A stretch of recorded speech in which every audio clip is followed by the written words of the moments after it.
ଏହାକୁ ତାମିଲ ପରିବାର ମଧ୍ୟ କୁହାଯାଏ।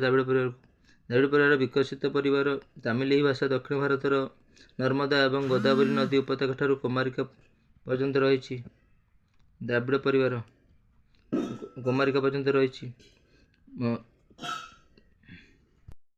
ଏହି ଭାଷା ଦକ୍ଷିଣ ଭାରତର ନର୍ମଦା ଏବଂ ଗୋଦାବରୀ ନଦୀ ଉପତ୍ୟକା ଠାରୁ କୁମାରିକା ପର୍ଯ୍ୟନ୍ତ ରହିଛି। ଗୋଦାବରୀ ଠାରୁ ମଧ୍ୟପ୍ରଦେଶ, ବିହାର, ଓଡ଼ିଶା ଏବଂ କେତେକ ଅଞ୍ଚଳ ଏହି ଭାଷାଭାଷୀ ନିବାସ କରନ୍ତି।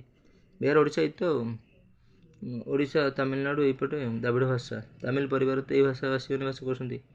ଏଥିରେ ଯୋଗାତ୍ମକ ପଦାର ବିଶେଷତ୍ୱ ହେଉଛି ଯୋଗାତ୍ମକ। ଅଷ୍ଟ୍ରିକ୍ ପରିବାର, ଏହାକୁ ଆଗ୍ନେୟ ପରିବାର ମଧ୍ୟ କୁହାଯାଏ। ଅଷ୍ଟ୍ରିକ୍ ଏହା ଅଷ୍ଟ୍ରେଲିଆ ଅଞ୍ଚଳରେ କଥିତ ହୁଏ। ଏସିଆ ୟୁରୋପରେ ମଧ୍ୟ କଥିତ ହୋଇଥାଏ। ଏସିଆ ୟୁରୋପରେ ଏହା ଆଗ୍ନେୟ ଦ୍ୱୀପପୁଞ୍ଜରେ କଥିତ ହୋଇଥାଏ। ତେଣୁ ଏହାକୁ ଆମ୍ଭେ ଏସିଆ ୟୁରୋପରେ ମଧ୍ୟ କଥିତ ହୋଇଥାଏ। ଏହାକୁ